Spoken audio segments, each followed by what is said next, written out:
전도서 5장 1절에서 7절까지 말씀입니다. 구약에 보면 이스라엘 백성들이 하나님을 만나기 위해서 성전, 성막으로 나아가는 것을 제사라고 이렇게 이름을 붙여놨습니다. 이것이 신약에 들어와서 예배라는 어떤 단어 속으로 우리가 제한을 시키고 한정시키는 오류를 범합니다. 구약의 제사가 신약에 들어와서 예배이다 라는 정의는 조금은 문제가 있고 잘못된 표현입니다. 구약의 제사를 하나님께서 명령하실 때에 너희들이 나를 만나러 올 때라는 표현을 쓰십니다. 즉 구약에서 제사라는 것은 하나님을 만나는 것을 이야기합니다. 그 하나님을 만나기 위해서는 인간인 이스라엘 백성들이 하나님께로 나가야 됩니다. 근데 그 하나님을 만나기 위해서 하나님이 계신 곳으로 가야 되는데 하나님은 어디에 계시는가? 어디든지 다 계시지만 하나님께서는 상징적으로 성막, 성전에 내가 임하겠다. 거기서 내가 너희들과 만나겠다라고 명시하시고 약속하셨습니다. 그래서 구약에 하나님의 백성들이 하나님을 만나는 제사를 드리기 위해서는 반드시 성전으로 가야 됐습니다. 성전으로 갈 때에 빈손으로 갈 수가 없습니다. 반드시 제물을 들고 가야 됩니다. 그래서 소나 양이나 염소를 가지고 하나님 앞에 나아갔습니다. 이것이 구약의 제사의 간략한 요약입니다. 신약에 들어와서 이 제사가 무엇으로 바뀝니까? 일단 구약의 제사를 설명하듯이 신약에 만약에 제사가 있다고 한다면 이 제사 또한 하나님을 만나기 위해서 나가야 됩니다. 그러면 하나님은 어디에 계십니까? 지금 이 시대에도 하나님은 우리가 성전이라고 생각하는 이 교회에만 계십니까? 이제는 그렇지 않습니다.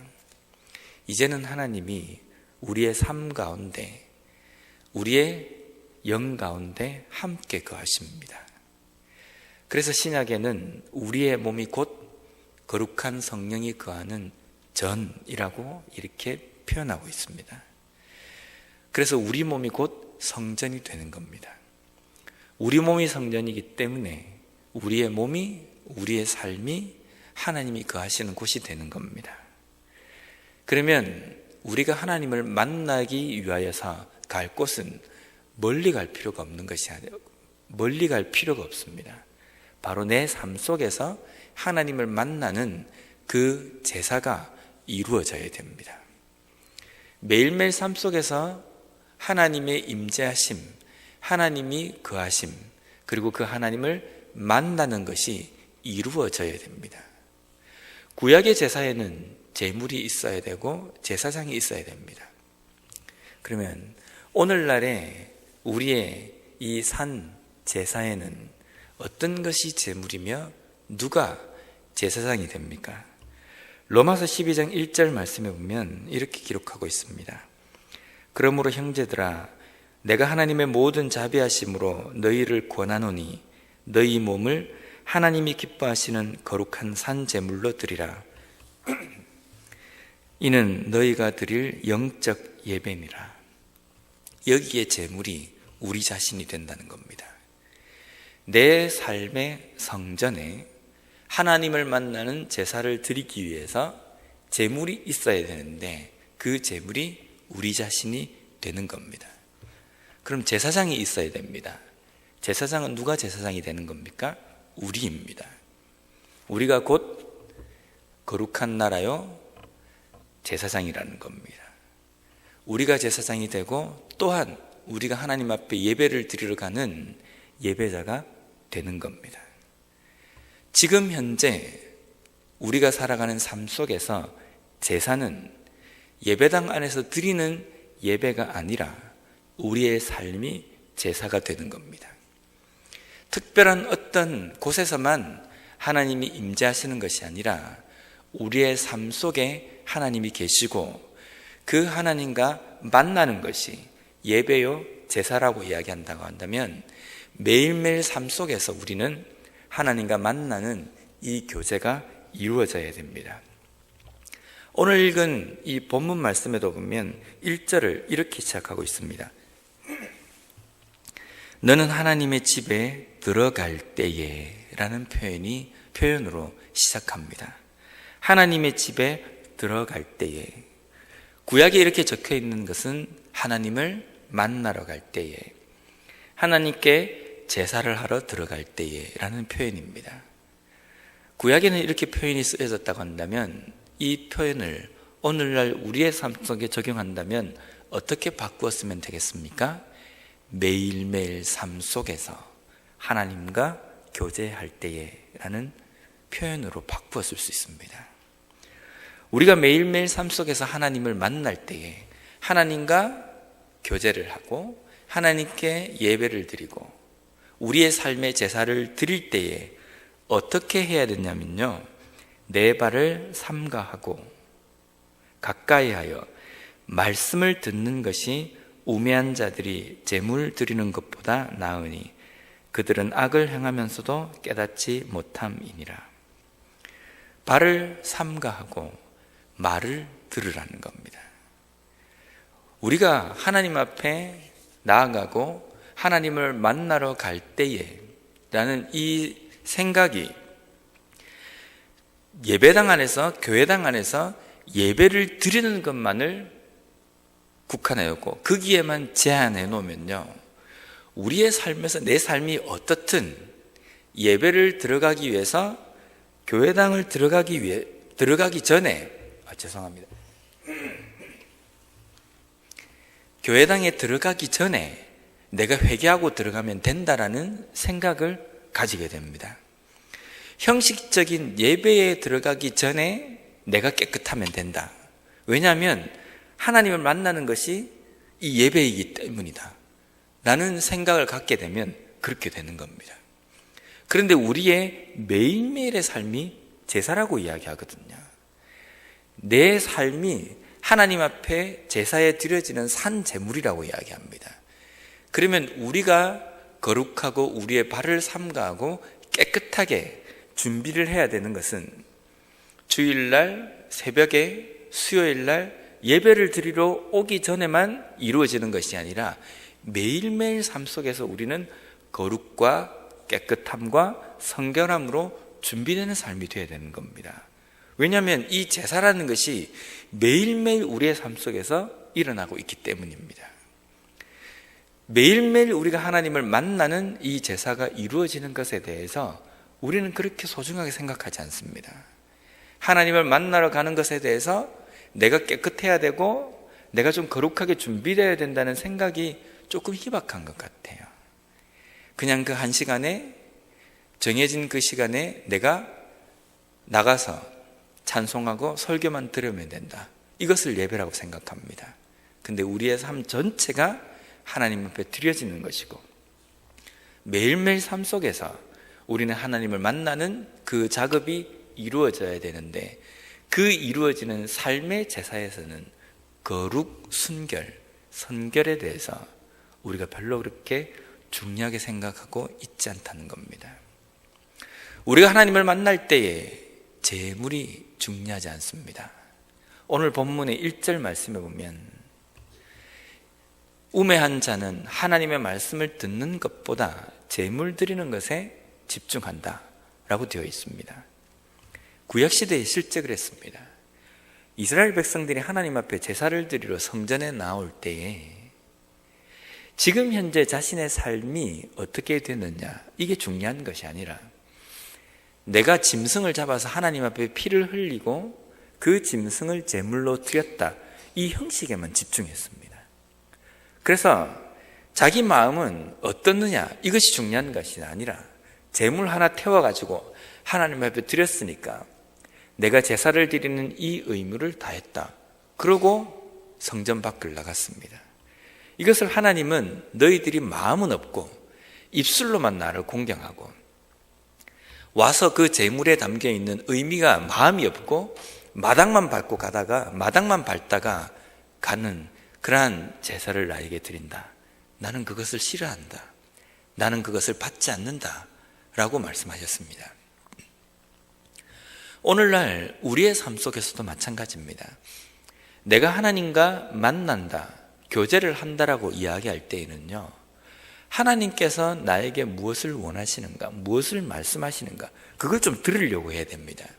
근데 이걸 듣는 것보다 내가 하나님 앞에 뭔가를 했다, 여기에만 우리가 생각하고 내 만족감으로 하나님을 만나고 제사를 하고 예배를 드리고 기도를 하는 겁니다. 한번 가만히 생각해 보십시오. 우리가 기도를 하는 것도 안 하면 찝찝하기 때문에 때로는 그럴 때가 있습니다. 우리가 하나님 앞에 예배를 드리는 것도 안 하면 내가 좀 찝찝하기 때문에, 뭔가 게으름을 부린 것 같기 때문에 드려야 된다는 생각입니다. 우리의 예배는 우리의 삶이라고 이야기를 드렸습니다. 그러면 매일매일 삶 속에서 하나님께서 나와 함께 계시고 그 하나님 앞에 내 삶을 드리고 그 하나님과 만나는 그것이 내 삶 속에 이루어진다고 한다면 분명한 것은 형식이나 이러한 것이 문제가 아니라 지금 현재 예배를 드리는 예배자인 내 마음과 하나님 앞에 드려야 되는 제물로서의 나 자신의 이 상태가 중요한 겁니다. 이 상태가 준비되었다는 것은 오늘도 하나님 앞에 내가 하나님께서 말씀하시는 그 음성에 귀를 기울이는 것, 이것이 중요하다는 겁니다. 내가 무엇을 드렸고, 내가 언제 예배를 드렸고, 내가 몇 시간을 기도했고, 이것이 중요한 것이 아니라 내 마음이 얼마만큼 하나님께 집중되어져 있는 삶을 살아가느냐, 이것이 중요하다는 겁니다. 그러면서 2절부터 7절까지 말씀에는 무엇을 거론하고 있느냐면요, 입, 말, 서원, 목소리, 이 표현들이 계속적으로 반복이 됩니다. 하나님 앞에 나오는 제사가 하나님을 만나는 것이라고 이야기했습니다. 하나님을 만난다, 우리가 만난다라고 이야기할 때는요, 상호 교제입니다. 내가 말을 하고 상대방의 말을 듣고, 이것이 교제입니다. 일방적으로 내가 말만 한다고 한다면 그것을 교제라고 이렇게 표현하기 힘듭니다. 근데 오늘날 우리가 하나님을 만나러 만나는 삶, 여기에는 어떤 것이 있는지 한번 보시기 바랍니다. 항상 우리는 하나님 앞에 요구 조건만 이야기합니다. 이렇게 해주십시오, 저렇게 해주십시오, 내가 이렇게 했습니다, 계속 이겁니다. 근데 하나님께서도 우리에게 뭔가를 말씀하셔야 되거든요. 근데 하나님께서 말씀하시는 그 말씀에는 우리가 귀를 확 닫아버립니다. 기도를 할 때에도 하나님 앞에 따발총을 막 쏴야 됩니다. 그리고 기도 끝 하고 손을 딱 털고 그냥 그 자리에서 일어나 버립니다. 내 기도 속에 하나님의 음성을 듣는 것에 대해서는 별로 그렇게 치중을 하지 않는 겁니다.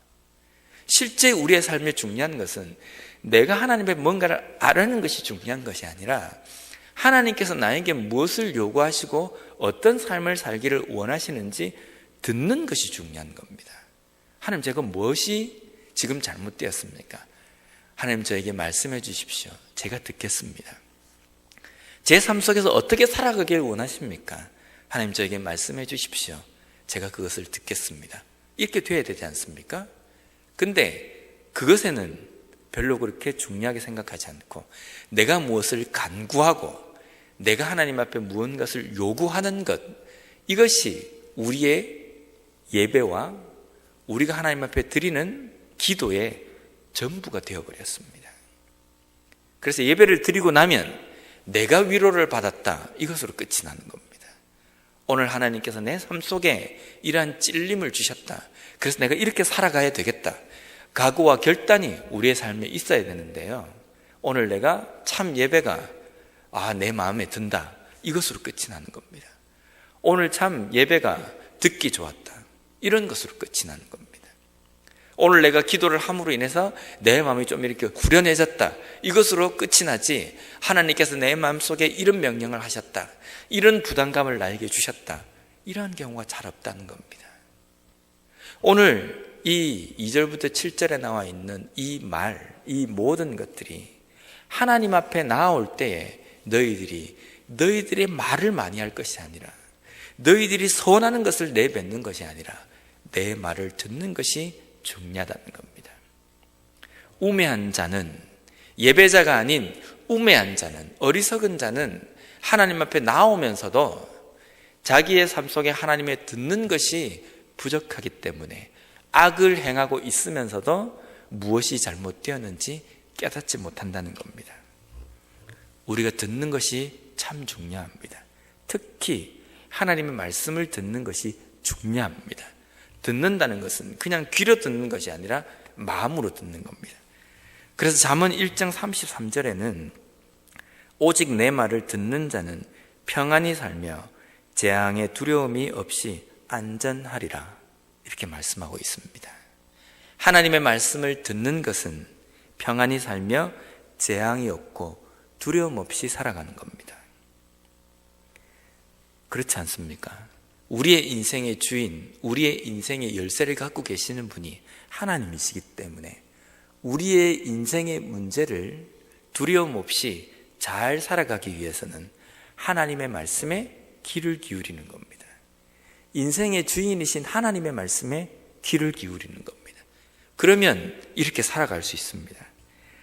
13장 10절에 보면요, 교만에서는 다툼만 일어날 뿐이라 권면을 듣는 자는 지혜가 있느니라. 권면을 듣는 자, 누구의 권면입니까? 하나님의 권면입니다. 하나님은 끊임없이 우리에게 말씀하십니다. 그 말씀이 설교를 통해서만 나오는 것이 아니라 때로는 내가 성경을 읽을 때에도 우리에게 말씀하십니다.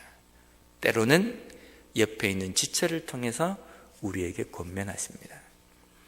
제가 가끔 그런 고민을 합니다. 정말 내가 목회를 잘 하려고 하면 어떻게 내가 목회를 해야 잘 할 수 있을까? 그러다가 한 가지 원칙을 세운 게 있습니다. 나를 싫어하고 나를 반대하는 사람의 소리를 귀를 기울여야 되겠다. 나를 칭찬하고 나를 좋아하는 사람은 내가 어지간하게 실수만 하지 않으면 다 좋다고 한다. 그런데 이유 없이 보이는 어떤 나를 반대하는 사람이나 나를 싫어하는 사람의 그 소리를 들을 때에 나는 고칠 수 있고 내 삶에 부족한 것을 볼 수 있을 것 같다라는 생각입니다. 그런데 사실 이게 잘 안 됩니다. 나의 단점을 지적하고 나에게 쓴소리를 하는 사람의 이야기를 들을 때에 기분 좋을 사람이 잘 없어요. 심지어는 배우자가 나에게 그 말을 해도, 가장 가까운 사람이 나에게 그 말을 해도 귀에 거슬립니다.